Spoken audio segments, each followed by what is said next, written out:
Vamos então para a análise e resolução do parecer técnico do último concurso para a FT. Você já sabe que foi a questão mais extensa e também mais complexa neste concurso, que contava com 8 questões discursivas. Bem, a gente vai ler a questão aqui e vai discutir ponto a ponto, tá? Antes da gente ir para uma proposta de resposta nota 10, beleza? Então vamos nessa, lembrando aqui que a questão traz uma situação em que o auditor fiscal do trabalho teve acesso a uma ata de reunião da CIPA, né, que é a Comissão Interna de Prevenção de Acidentes. E aí, nessa reunião, os membros nessa ata, relatam várias situações que levantam ali possíveis irregularidades frente, né, ao direito do trabalho, frente ao regramento de segurança e saúde no trabalho. Beleza? Então vamos analisar detalhadamente essa questão. Vamos lá, olha só. Como eu já sei o que vai ser pedido lá na frente para se identificar as irregularidades de forma fundamentada, à medida que essas possíveis irregularidades forem aparecendo, a gente vai debatendo aqui quais normas, convenções, artigos da CLT que poderiam ser citados na fundamentação da resposta nota 10 para esse parecer. Beleza, olha só. Na ata da primeira reunião de uma comissão interna de prevenção de acidentes, CIPA, recentemente empossada em uma construtora de médio porte, foram registrados os seguintes fatos. Então vamos ao primeiro fato registrado pela CIPA. Os programas de condições de meio ambiente de trabalho na indústria da construção civil referentes aos 3 canteiros de obra da construtora eram exatamente iguais, tendo sido o primeiro assinado por engenheiro de segurança do trabalho e os outros 2 por técnico de segurança do trabalho, apesar de a destinação e a fase das obras serem bem distintas. Galera, olha isso aqui. Isso aqui é um claro, né, diz respeito à NR18, que se dedica ali à questão da segurança do trabalho no contexto da construção civil, né? E ele queria que eu citasse aqui, obviamente, a NR18. A NR18 diz que Programa de Gerenciamento de Riscos, isso mesmo, que o PGR, né, o Programa de Gerenciamento de Riscos, ele precisa se adequar a cada obra e a etapa que está essa construção. Então veja, né? Então isso aqui já está em desacordo. Além disso, né, há restrição, salvo engano, a obras de até 7 metros de altura para que o PGR possa ser assinado por um técnico de segurança e não por um engenheiro de segurança, como outra possível inconformidade aí que nós temos. Acho que até 7 metros de altura e até 10 trabalhadores é a condição que até onde um técnico de segurança poderia assinar o PGR aqui, né? O Programa de Gerenciamento desses Riscos, tá? Então, ó, eu já vou anotar aqui, deixa eu ampliar aqui para você. Aqui a gente já vê, né, questão relacionada à NR18, que é a NR da construção civil, né? A gente vê a questão do problema, falta de, vou só anotar um rascunho, de adequação do PGR, do Programa de Gerenciamento de Risco, ao tipo de obra e também a fase da construção da obra. Além disso, né, pelo porte da obra, possivelmente não poderia ser assinado por técnico. Aqui eu já tenho aqui 2 problemas, né, levantados aqui, sobretudo aqui na NR18, mas certamente como o PGR, né, ele faz parte ali da segurança e saúde dos trabalhadores, isso aqui também acaba, né, desrespeitando aí uma importante convenção da OIT, que é a Convenção 155, que versa de modo mais amplo sobre segurança e saúde dos trabalhadores. Então veja, eu precisava ir identificando, analisando e já pensando nas possíveis NRs que a gente poderia citar, as convenções, artigos da CLT e por aí vai. Vamos aqui para o segundo ponto deste enunciado. Recentemente, a empresa contratou mulheres como serventes de obra, tendo várias delas reclamado do excesso de peso que tinham que carregar. qualquer. Então veja, é bom a gente ir anotando essas informações importantes. E uma que sofria de lombalgia apresentou atestados médicos relacionados a problemas na coluna. Então ela já tinha, né, apresentado esse problema, tendo sido o primeiro deles de 3 dias, após os quais a mulher retornou ao trabalho. Após 10 dias de trabalho, a mesma servente apresentou um novo atestado. Veja a reincidência mostrando ali, possivelmente, algo crônico relacionado à atividade ali, de carregamento de peso.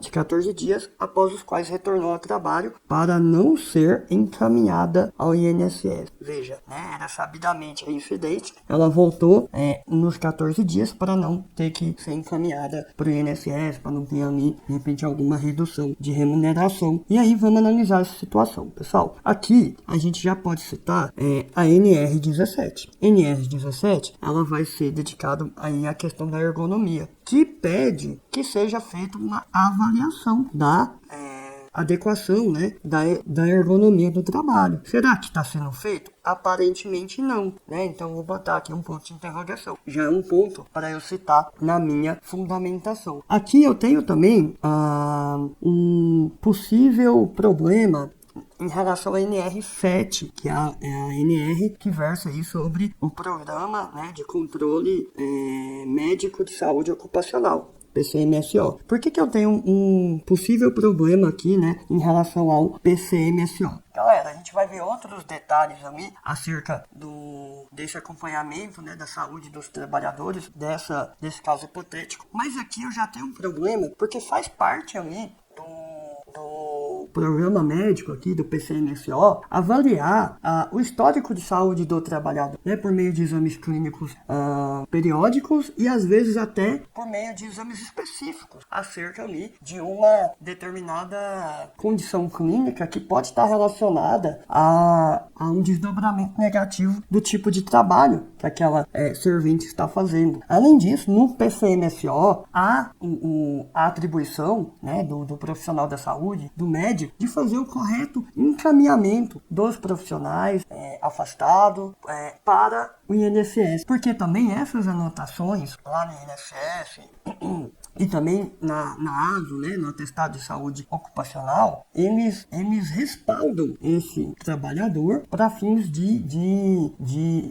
conquistar, de receber ali um direito trabalhista, um direito previdenciário, uma aposentadoria, né, uma aposentadoria por invalidez, por exemplo. E se isso não é feito, se isso não é registrado, se esse profissional não é encaminhado via PCMSO, via profissional, via médico ali do trabalho para o INSS, isso pode acarretar uma dificuldade, né, para receber esses direitos, que são direitos do trabalhador, tá? Então poderia citar essa problemática aqui relativo ao ANR7, tá?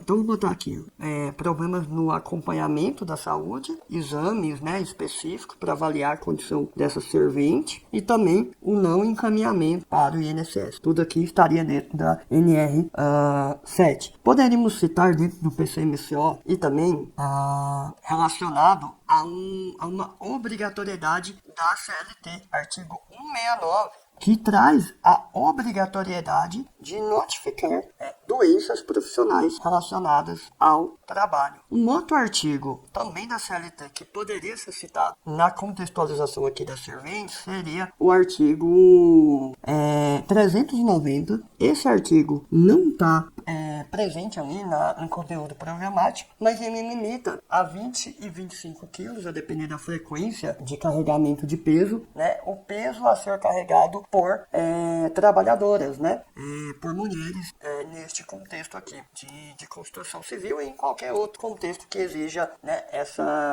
esse carregamento, algum tipo de carregamento de peso. Então, em relação aos pontos, né, levantados pela CIPA 1 e 2, eram esses os principais normativos e dispositivos legais que a gente poderia citar. Pessoal, os próximos 3 pontos levantados nesta reunião da CIPA, eu quero analisar aqui de forma conjunta com você, porque embora traga ali 2 aspectos diferentes, ainda uma possível inadequação dos ASOS, né, que são os atestados de saúde ocupacional, mas traz também também a não comunicação de um acidente de trabalho. Quero trabalhar de forma conjunta nesse slide, porque ambos aí podem trazer desdobramento negativo para os trabalhadores no campo da Previdência Social. E lá daqui a pouco a gente vai ver que no comando da questão ele pergunta sobre esses prejuízos previdenciários que os trabalhadores podem acabar sofrendo em razão dessas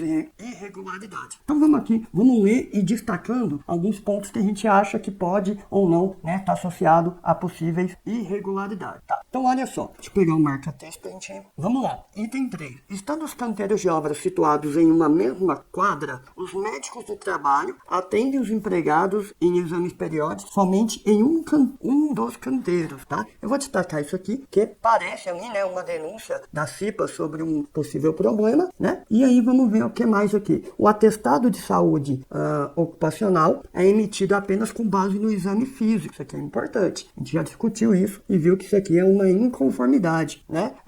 Sobretudo com a NR7, que versa sobre PCMSO, sendo utilizado para todas as funções os termos apto ou inapto. Então o médico dá aquela olhada, né? E vê ali se está de acordo ou não. Mas a gente sabe, né? A gente já discutiu que pela NR7, que versa aí sobre o Programa de Controle Médico de Saúde Ocupacional, a gente precisa ter exames periódicos, né? Em geral, no mínimo de 2 em 2 anos, quando condições específicas ou tanto do trabalho, particularidade do trabalho, ou daquele trabalhador que está ali apresentando dores e tal, pode ser necessário exames em menos de 2 anos e até exames específicos. Então aqui já eu tenho mais uma inconformidade frente à NR7 que a gente já apontou no item anterior, mas a gente pode fazer essa anotação aqui para não esquecer de citar isso na nossa resposta, beleza? Então, eu já vejo aqui um problema relativo à NR7 em relação, a NR7 que versa sobre PCMSO, em relação ao quê? À emissão dos laudos, emissão dos ASOS sem exames clínicos, beleza? Sobretudo alguns aqui que apresentam provavelmente problemas de saúde, deveriam inclusive ter exames específicos, tá? Agora, acerca dos médicos, atenderem somente em um dos canteiros, isso na questão muitas vezes vai sugerir muito ali uma inconformidade, com alguma NR, mas eu peço cuidado para vocês, por isso a importância, de você estudar muito bem as normas, sobretudo as principais normas, que a gente já citou em outro vídeo, aquelas mais prováveis de aparecer nas provas discursivas para FT.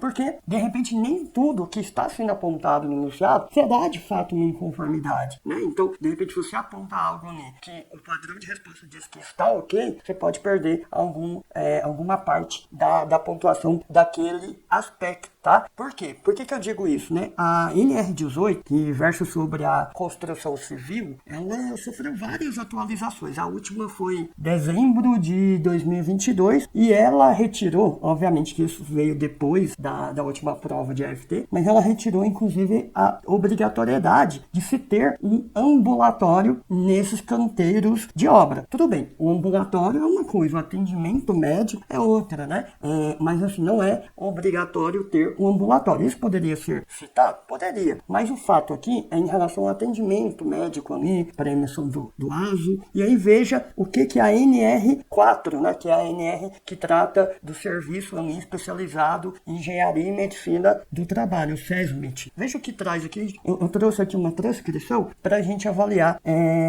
juntos aqui, para ver o que traz ela. Olha só, para fins de dimensionamento, os canteiros de obras e as frentes de trabalho com menos de 1.000 trabalhadores, que deve ser a situação de cada canteiro, e situados na mesma unidade da federação, ou seja, no mesmo estado, não são considerados como estabelecimentos, mas como integrantes da empresa de engenharia principal responsável, a quem cabe organizar os SESMIT. Então veja, ele está dizendo, olha, não precisamos considerar cada canteiro de obras como um empreendimento, como uma empresa separada. E nesse caso aqui, os canteiros estão numa mesma quadra, o que facilita ainda mais, né, esse acesso a esse atendimento. Vamos continuar aqui, ó. Para fim de aplicação do item anterior, os engenheiros de segurança do trabalho, os médicos do trabalho e os enfermeiros do trabalho podem ficar centralizados. Veja, né, eu posso centralizar a questão do engenheiro de segurança, do médico de trabalho e do enfermeiro. Então não teria problema eles estarem ali, a unidade, onde, né,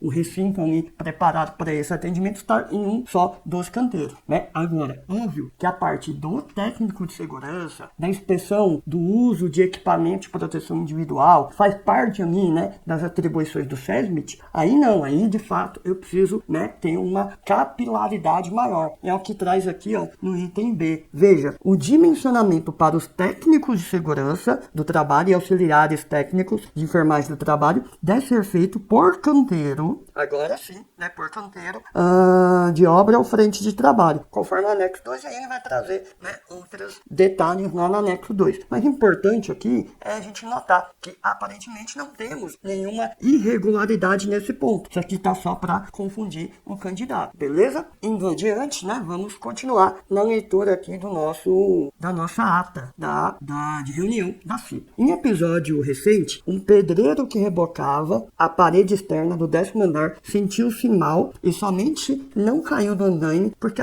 estava preso ao cinto. Então, ó, esse cara teve uma vertigem ali, não sei se foi em razão da altura, né?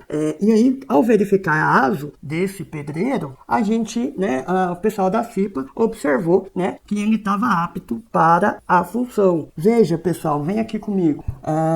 Óbvio, pode ter sido um caso isolado? Pode, mas assim, é mais um indício, tá, de que está sendo inadequada a avaliação médica periódica realizada dentro do PCMSO, realizada pelo médico do trabalho, que é quem tem esta atribuição. É mais um indício, né, de que esses ASOs não estão sendo corretamente preenchidos, que não está sendo solicitado e realizado exames clínicos periódicos desses trabalhadores, beleza? Então, só reforça aqui um ponto aí da NR7, né,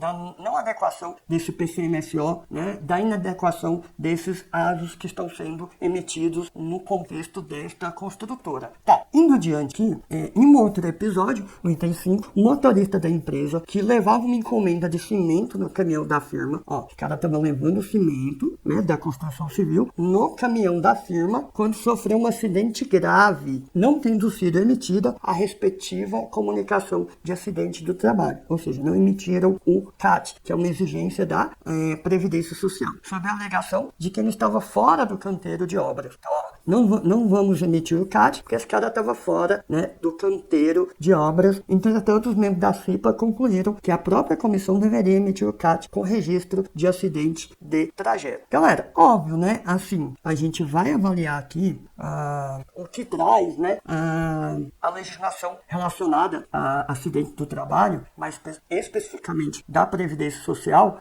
Então o CAT, ele é uma exigência da Previdência Social, tá?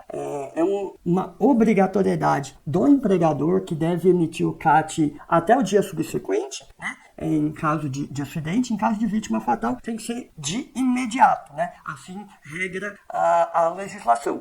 E é óbvio que esse caminhoneiro, esse motorista, o cara, a atividade dele é motorista. É óbvio que a atividade dele vai ser fora do canteiro, né? Ele estava a serviço transportando esse material, tá? Mas para não ficar nenhuma dúvida, eu vou trazer aqui a lei, né? Que era importante que não necessariamente que o candidato citasse a lei. Se ele lembrasse, ótimo, mas que ele citasse que a legislação previdenciária traz essa obrigatoriedade da emissão, né, do comunicado de acidente de trabalho. Então, veja o que traz aqui a lei 8.213, tá?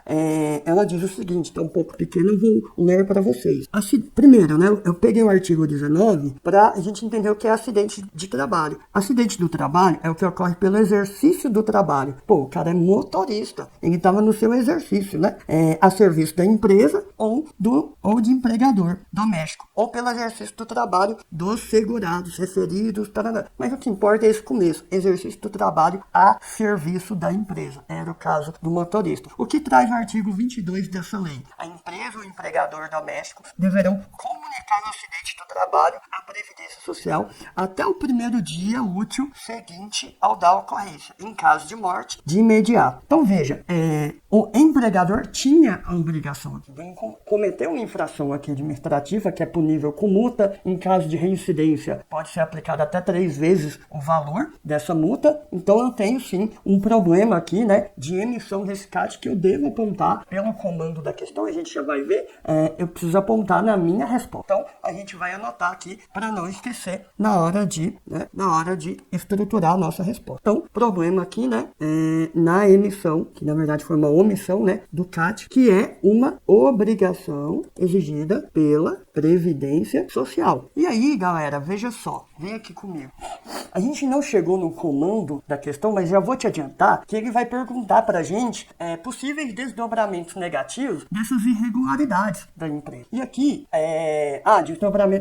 desdobramentos negativos em relação à Previdência Social dos trabalhadores em relação a essas inconformidades. Bem, a emissão do CAT, ela é muito importante para que, obviamente, para que a Previdência consiga avaliar a periculosidade das atividades. Isso entra ali também até nas regras de aposentadoria, mas principalmente, né? Por quê? Porque às vezes esse motorista vai precisar ter acesso a uma aposentadoria por invalidez, por exemplo. Então veja, a não emissão do CAT pode dificultar a obtenção e às vezes até impedir, de fato, o acesso a um direito previdenciário do trabalhador. Mas não só isso. Se comunica com a Previdência também os ASOs, atestados de saúde ocupacional, né?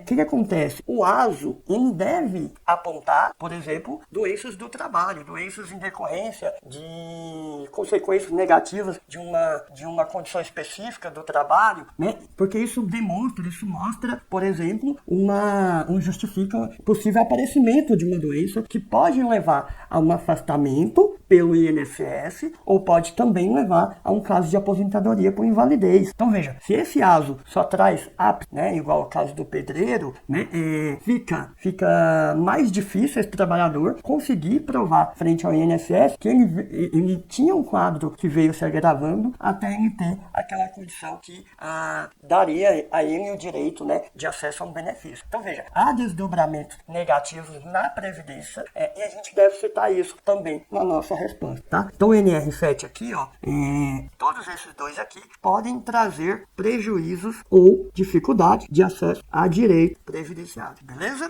E finalmente vamos para o último apontamento da reunião da CIPA e na sequência a gente vai para o comando e ver o que efetivamente foi pedido sobre todos esses apontamentos. Galera, o seguinte, o ponto 6 da ata da reunião trazia o seguinte: o presidente da referida CIPA, por ocasião da inspeção de um auditor fiscal do trabalho nos canteiros de obra, solicitou a emissão de um parecer acerca do conteúdo da ata da reunião, né, que é tudo que a gente já avaliou aqui, pois supunha que o curso de formação para os membros não teria sido adequado.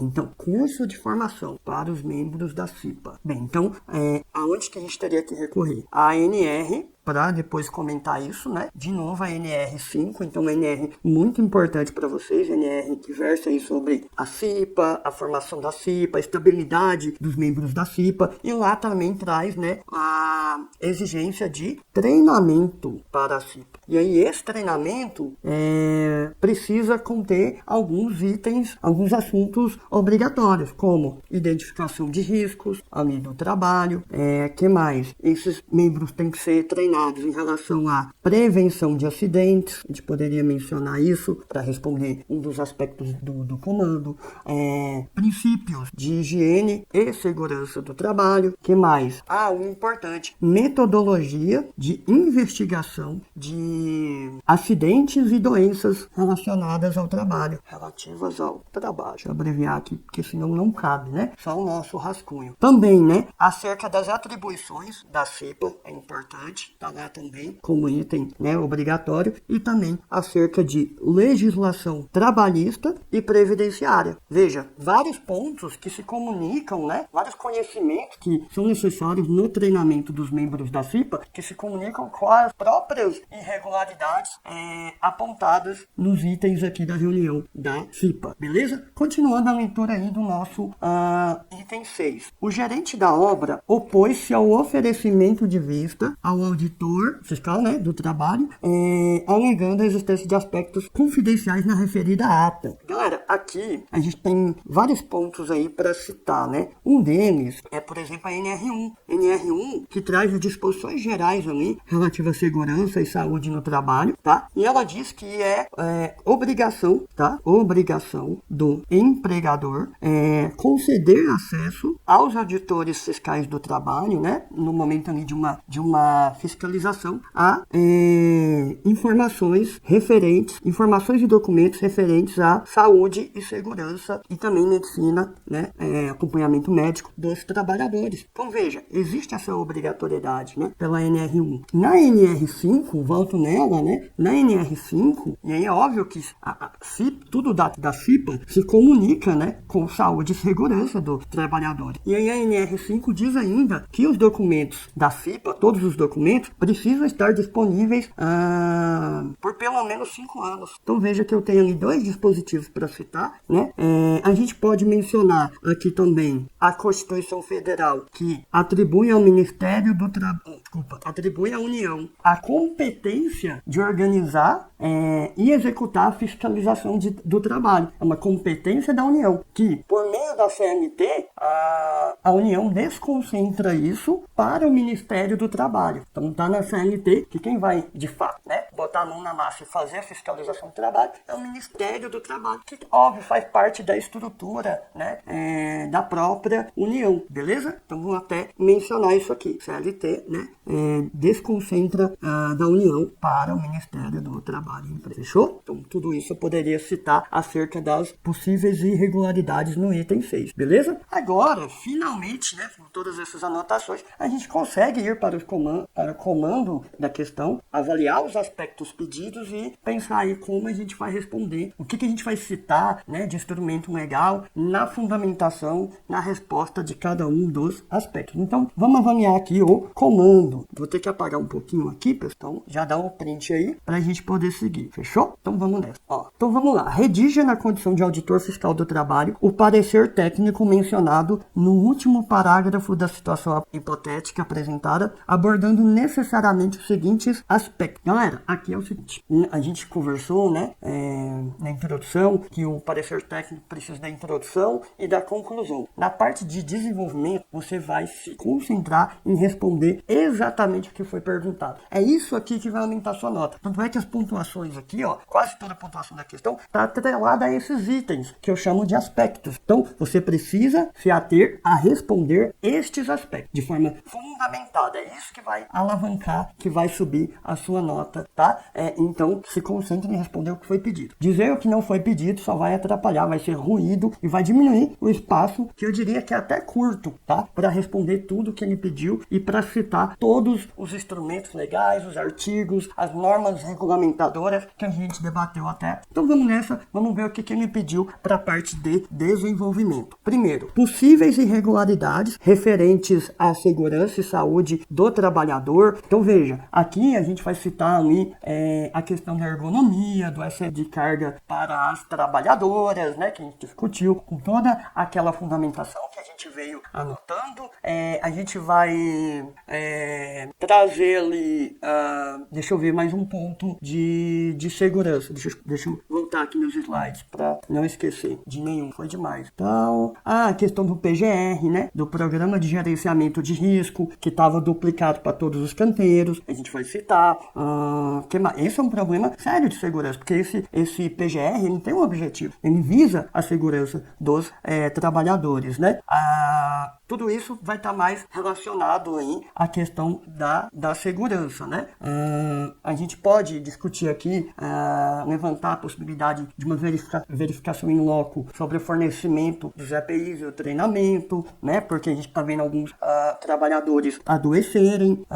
Que mais? Em geral, isso aqui. Mas aí ele pergunta também em relação à previdência social. Veja, que foi o que a gente debateu. Tanto o problema do ASO, né? Do correto do incorreto emissão do ASO, quanto o problema de não avisar, não emitir o CAT, né, que é comunicar o acidente de trabalho, tudo isso vai ter desdobramento negativo na Previdência. Bem, a gente vai ter um número bom de linhas aqui, né, até 60, e a gente muitas vezes vai precisar pegar um aspecto desse. Normalmente eu peço um parágrafo por aspecto, só que tem aspectos que são muito grandes, então você pode dividir em dois, e aí o importante é responder esses aspectos na sequência, para não confundir o corretor, tá? Na busca dessas informações. Você pode pegar um aspecto grande e dividir em duas partes. Então aqui a minha decisão para a minha proposta de resposta foi separar as questões de segurança num parágrafo e discutir em outro parágrafo a questão dos aspectos relacionados à Previdência, tá?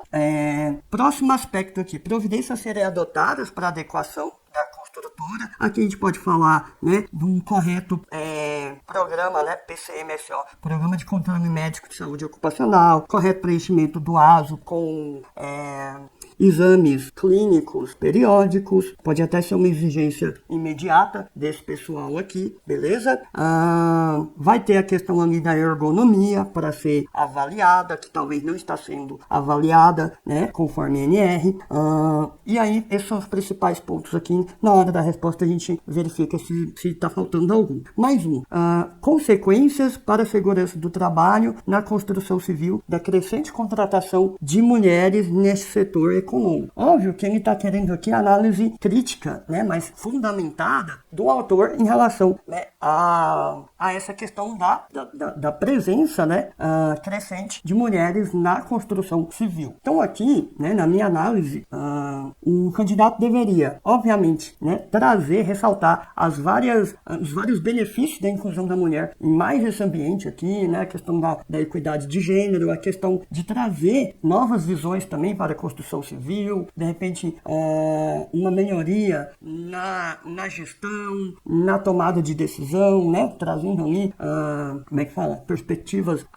outras perspectivas para esses problemas da construção civil. Obviamente que é importante ressaltar isso, mas é importante ressaltar uma preocupação, né? Uma preocupação com possível discriminação. Há vários instrumentos legais que a gente poderia citar aqui de proteção à mulher, né? A CNT traz ali, em pelo menos 2 artigos, a questão também de adequação do serviço para a mulher gestante, né? Ela não vai poder fazer qualquer tipo de atividade, isso deve ser observado na construção civil. Um outro ponto, né, intervalos para lactante, para amamentar o filho, e também um local adequado para providenciar esse local adequado para essa amamentação, né, o que normalmente não se observa nos canteiros de obra. Então tem que trazer, né, para o nosso texto todos os cuidados que são importantes. Tem uma convenção, se não me engano, 89 da OIT, 89, que fala sobre restrições do trabalho noturno para a mulher na indústria, sendo a construção civil considerada uma dessas indústrias, tá? Então tudo isso poderia ser trazido aqui. Tem uma lei que não estava no conteúdo programático, mas ela é bem específica e ela se comunica muito com esse aspecto. Eu acabei trazendo para dentro da resposta. É a lei, deixa eu lembrar aqui, ó. A lei 9.029 de 95. Ela traz ali a proibição de discriminação do trabalho em relação a gênero, cor, idade, qualquer tipo de discriminação, e quantas mulheres, né, ela proíbe, né, a exigência de exame de gravidez, de uso de método contraceptivo, né, que a mulher não vai engravidar, enxergando isso, obviamente, como uma questão discriminatória. E essa lei também poderia ser citada aqui para robustecer essa fundamentação, tá? Então, vários desses pontos a gente poderia citar. É porque ele não está ali diretamente a questão da sobrecarga, né? Ele citou a questão da sobrecarga para serventes, então poderia sugerir uma adequação, o uso ali de maquinários ou de ferramentas que diminuísse essa carga, né, para as mulheres nessa atividade. Tudo isso poderia ser mencionado em atendimento a este aspecto. E o último aqui, ó, a gente debateu bem aqui, que é orientações à CIPA, com base na legislação específica, quanto à capacitação. A gente já listou aí o que que precisa ter na capacitação dos membros da CIPA e também quanto ao acesso do auditor fiscal do trabalho às atas da reunião. A gente poderia citar NR1, NR5 e essa atribuição, né, da fiscalização que é da União desconcentrada para o Ministério do Trabalho. Então era isso que pedia a questão e agora a gente vai para a nossa proposta de resposta nota 10. Pessoal, só reforçando então, a introdução do parecer técnico, que é obrigatória, ela é dividida em 2 parágrafos. Em um, a gente vai fazer um breve apontamento do assunto ou da situação hipotética, tá? E no segundo parágrafo é onde eu vou trazer ali a problemática da questão. Basicamente, a problemática está ali nos aspectos pedidos, nos itens pedidos no comando. Ou seja, o que eu ali, como auditor fiscal do trabalho, vou analisar à luz da legislação, né, e das normas, é o que eu vou avaliar, né, qual vai ser o objetivo, né, deste parecer técnico, beleza? Então a gente já fez toda a fundamentação, fizemos todas as anotações, agora a gente vai ver, né, como eu propus, né, transcrever essa fundamentação, essa discussão dentro da resposta. Então agora a gente vai ter um foco um pouco maior na estruturação do parecer técnico, por ser uma estrutura um pouco mais complexa do que outras discursivas aí que a gente está acostumado. Então, lembrando, introdução, 2 parágrafos. Então vamos nessa. Olha só. Então a gente começa a nossa introdução assim. Trata-se de parecer de natureza técnica, parecer técnico, decorrente de uma inspeção do trabalho em que se observou na ata da Comissão Interna de Prevenção de Acidentes. Então, a primeira vez que eu citar uma sigla, é interessante eu trazer o significado completo dessa sigla. A partir da primeira vez, até para economizar o espaço, que não é tão grande quanto muitos imaginam, é curto para esse tanto de aspecto. A partir da segunda vez, até o final do texto, você pode apenas usar a sigla, você vai economizar espaço, tá? Essa é a recomendação. Então, vamos lá. De uma consultora, questões críticas. Só relendo aqui, em que se observou na ata, né, da CIPA, de uma consultora, questões críticas. Ponto. Estou usando essa aqui como um elemento de ligação, né? A gente vai chamar de elemento de ligação articuladores do discurso, também pronomes relativos e demonstrativos, que eles fazem essa ligação entre períodos. Essas se relacionam com a segurança no trabalho e inadequação dos planos de gerenciamento de risco, PGR, para diferentes canteiros, a sobrecarga de serventes femininas com peso excessivo, além de falhas técnicas na emissão de atestado de saúde ocupacional e possíveis deficiências na atuação e capacitação da própria CIPA. Veja, eu fiz em geral, esse primeiro parágrafo é até um pouco mais curto, mas esse enunciado trouxe tantas coisas que, ainda tentando ser bem objetivo, ele não ficou tão enxuto assim, tá? Então eu fiz uma breve, eu basicamente, olha, pontos importantes aqui, ó. Eu informo que é um parecer técnico e aí eu venho, né, e trago um resumo do assunto ou da situação hipotética. Essas duas funções principais desse primeiro parágrafo. E aí vamos lá. Neste contexto, eu poderia, diante dos fatos, tá? Botei aqui como um elemento de ligação. Que vai melhorar a minha coerência. Neste contexto, emerge a necessidade de uma análise criteriosa à luz da legislação trabalhista vigente. Veja, embora eu esteja aqui redigindo como auditor fiscal do trabalho, eu preciso usar uma linguagem impessoal, tá? Que é característica dos textos dissertativos. Então, emerge a necessidade de uma análise criteriosa à luz da legislação trabalhista vigente, das políticas, dos procedimentos e práticas de segurança do trabalho adotados pela construtora. Assim, este parecer, aqui deveria estar azul, né? Este parecer visa apontar possíveis irregularidades. Aqui fica um bizu importante. Na hora de você trazer ali o possível objetivo do seu parecer técnico, basta você parafrasear os itens, os aspectos do comando. Por quê? Porque você já deixa claro também para o leitor o que você vai trabalhar no seu desenvolvimento. Ou seja, você vai responder os pontos que foram perguntados, os aspectos solicitados no comando. E foi o que eu fiz aqui. Este parecer visa apontar possíveis irregularidades relativas à segurança, à saúde e à previdência dos trabalhadores. Isso aqui é o primeiro aspecto que eu vou responder. Além disso, indicar as providências necessárias a serem adotadas pela empresa, o outro aspecto, e orientar a CIPA quanto à capacitação dos seus membros e disponibilização de atas em inspeções do trabalho, é um outro aspecto que eu vou responder. Ponto. Faz-se necessário também, e aí eu trago esse aspecto que, na minha opinião, ficou um pouco descolado no meio ali, entre os outros, né? E poderia ser o último, que é a questão do gênero, ou ser o primeiro, tanto faz. Mas ele meio que descolou a CIPA de outros pontos ali. Mas, então, na introdução, eu preferi apresentar ele de forma deslocada, mas na resposta, prefiro responder na ordem. Faz-se necessário também analisar os desdobramentos da crescente inclusão de mulheres no setor da construção civil. Então, apontei os aspectos que eu vou responder agora na sequência. Bem, o primeiro aspecto, ele é extenso. Então, eu decidi aqui respondê-lo em 2 parágrafos, que vai ser o terceiro e o quarto parágrafo. Os 2 primeiros do desenvolvimento, né? Que vai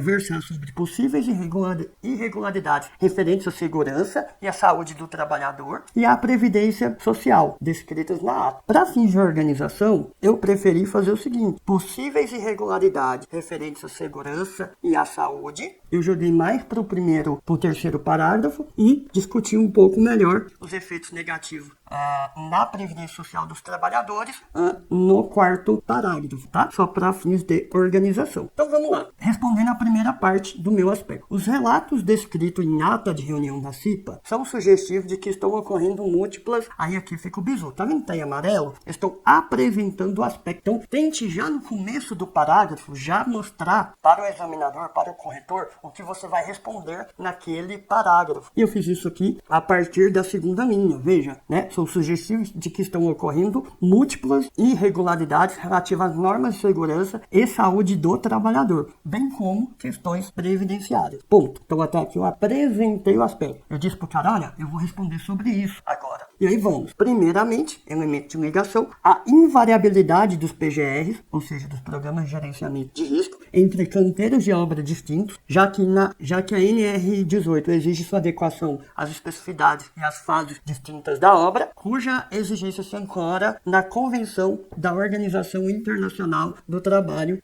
155, né, que versa sobre a segurança e saúde dos trabalhadores. Então veja, eu apontei como a primeira irregularidade observada essa invariabilidade dos PGRs, né, que é um problema, esse copia e cola, tá? Ponto. Também, como elemento de ligação, né, de adição, então que mais que eu observei? Também, as dimensões da obra ultrapassam 7 metros e 10 trabalhadores, o que impede que o PGR seja assinado por um técnico de segurança do trabalho. Ou seja, eu estou apontando que provavelmente 2 PGRs não deveriam ser assinados por técnico em segurança. Ponto. Em segundo, mais um articulador do discurso, né? Mais um elemento de ligação. A questão do carregamento de peso pelas serventes que pode estar em desacordo com a NR17, que versa sobre a ergonomia do trabalho, que exige uma análise ergonômica do trabalho. Talvez isso não esteja sendo realizado. Um outro ponto de segurança e saúde do servidor. Bom, além disso, a situação é sugestiva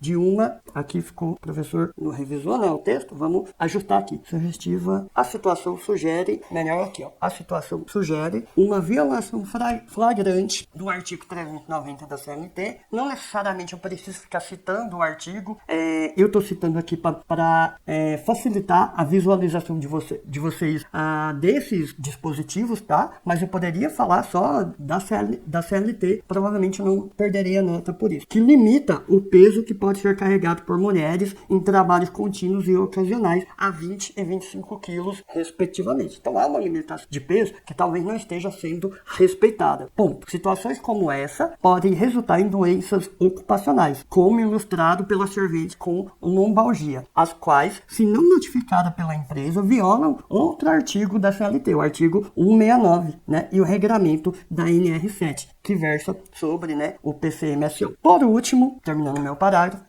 inconformidades em relação à NR6 quanto ao fornecimento de EPI e treinamento relativo à sua utilização devem ser melhor investigadas. Então, veja, eu não tenho total certeza, né, de que isso não está ocorrendo, mas achei por bem, como se eu estivesse respondendo como candidato, apontar, né, uma possível uma necessidade de investigar melhor essa questão do fornecimento e treinamento de uso dos EPI. Fechou? E aí a gente continua respondendo o nosso aspecto, né? Que é extenso. Então agora eu vou para o quarto parágrafo. Quarto parágrafo, aonde eu vou focar mais aqui, ó, na questão da previdência, né? Qual é o desdobramento, ou irregularidades ali relacionadas à previdência? Então vamos lá. As irregularidades observadas, então veja, eu estou apontando aqui que eu vou continuar falando de irregularidades, ultrapassam questões relativas à saúde e à segurança, que eu já respondi, garantido pela Constituição Federal, saúde e segurança, né? Direitos fundamentais, e desdobram em danos previdenciários aos funcionários. Veja, agora eu vou falar das irregularidades previdenciárias neste parágrafo. Eu já começo o meu parágrafo fazendo esse apontamento. É importantíssimo, tá, pessoal? Começar o parágrafo o mais rápido possível, já indicar o que você vai responder nele. Ponto. Nesse sentido, foram observadas irregularidades no procedimento, ou pelo menos na formalização, porque vai que esse pessoal estava fazendo os exames clínicos e não anexou no ASO. Deveria estar anexado, né? Segundo a ANR. Mas, então, pelo menos, né, um erro formal aqui dos atestados de saúde ocupacional. Provavelmente não estavam fazendo, né? Que não estavam acompanhados de exames clínicos como preconizado pela NR7. Aqui é legal. Se citar um número da NR, pelo menos, mostra que você sabe que essa previsão do ASO, do PCMSO, está dentro da NR7. Tá? Exames esses requeridos pelo menos a cada 2 anos, se doenças profissionais ou decorrentes de condições especiais de trabalho, não, pulei uma linha, desculpa, pelo menos a cada 2 anos, se as condições de trabalho e clínicas não exigirem um período mais curto, tá? Então, no mínimo de 2 em 2 anos. Bom, vale ressaltar ainda que doenças profissionais ou decorrentes de condições especiais de trabalho devem ser notificadas conforme artigo 169 da CLT. E também a NR7 diz isso, que tem que ser anotado essas condições clínicas, tá? Então veja ali um claro desrespeito, né, à legislação trabalhista. Continuando, além disso, o caso do pedreiro, lembra, o cara no alto teve uma vertigem, uma tontura, né, que experimentou vertigens, reforça a hipótese de uma análise ocupacional inadequada e a falta de indicação de restrições no ASO do trabalhador. Lembra que para esse caso específico estava como apto, né? Então provavelmente não está tendo um bom acompanhamento médico desses trabalhadores. Talvez, né, o médico nem está avaliando esses funcionários, só está lá preenchendo o ASO e botando apto. Vai saber, né? Ponto. Também há infração na não emissão do CAT, que é a comunicação de acidente de trabalho, exigido pela Previdência Social, já que, estando transportando materiais para a construtora, o evento é classificado como acidente de trabalho e deveria ser comunicado até o primeiro dia útil subsequente, conforme estabelecido pela Lei 8.213. Então veja, eu mostro aqui, ó, isso aqui, a situação do motorista que carregava cimento é um acidente de trabalho e deveria ser comunicado, tá? Nesse sentido, a inobservância dos requisitos e das análises clínicas na enumeração dos ASOs e a omissão em relação ao CAT são infrações ou irregularidades, né, que podem resultar prejuízos aos funcionários no âmbito da Previdência Social. Isso porque a falta desse histórico pode dificultar ou até mesmo impedir o acesso aos benefícios devidos, como auxílio-doença e aposentadoria por invalidez. Por último, para fechar o nosso parágrafo, que já está bem extenso, é importante destacar que as possíveis irregularidades podem afrontar também convenções da OIT. E aí eu cito a Convenção 155 de Segurança e Saúde dos Trabalhadores e a 161, que está relacionada a serviços de saúde do trabalhador. Está bem alinhado aqui a questão do ASO. Beleza? Conseguiu pegar aí como a gente poderia, né, responder de forma completa o primeiro aspecto da questão? Pessoal, para não ficar muito extenso o nosso vídeo, né, como a gente discutiu toda a fundamentação ponto por ponto do enunciado, tá? Eu vou, depois desse slide, pular direto para o parágrafo de conclusão, que é um pouquinho diferente, né? A gente falou da introdução, de como fazer o desenvolvimento, eu quero mostrar e discutir um pouquinho a conclusão. Mas você pode ter acesso à resposta completa, né, desse parecer técnico, a todos os outros aspectos que eu respondi, por meio de um link na descrição desse vídeo. Você vai baixar o nosso e-book que a gente dedicou para esse parecer técnico, né, com a resposta completa, toda fundamentada, destacada, comentada, você vai conseguir baixar aqui, beleza? No final desse vídeo. E se você chegou até aqui, tenho certeza que o vídeo está ajudando bastante, então eu peço para você, deixa o like nesse vídeo, né, para dar uma força aí para o nosso canal, se inscreva no canal, ative o sininho também para ficar por dentro aí de vários outros vídeos aí que a gente deve lançar e outros já disponíveis de preparação para o cargo aí de auditor fiscal do trabalho, beleza? Então vamos nessa continuar a nossa resposta. Vamos então para o 10º parágrafo deste parecer técnico,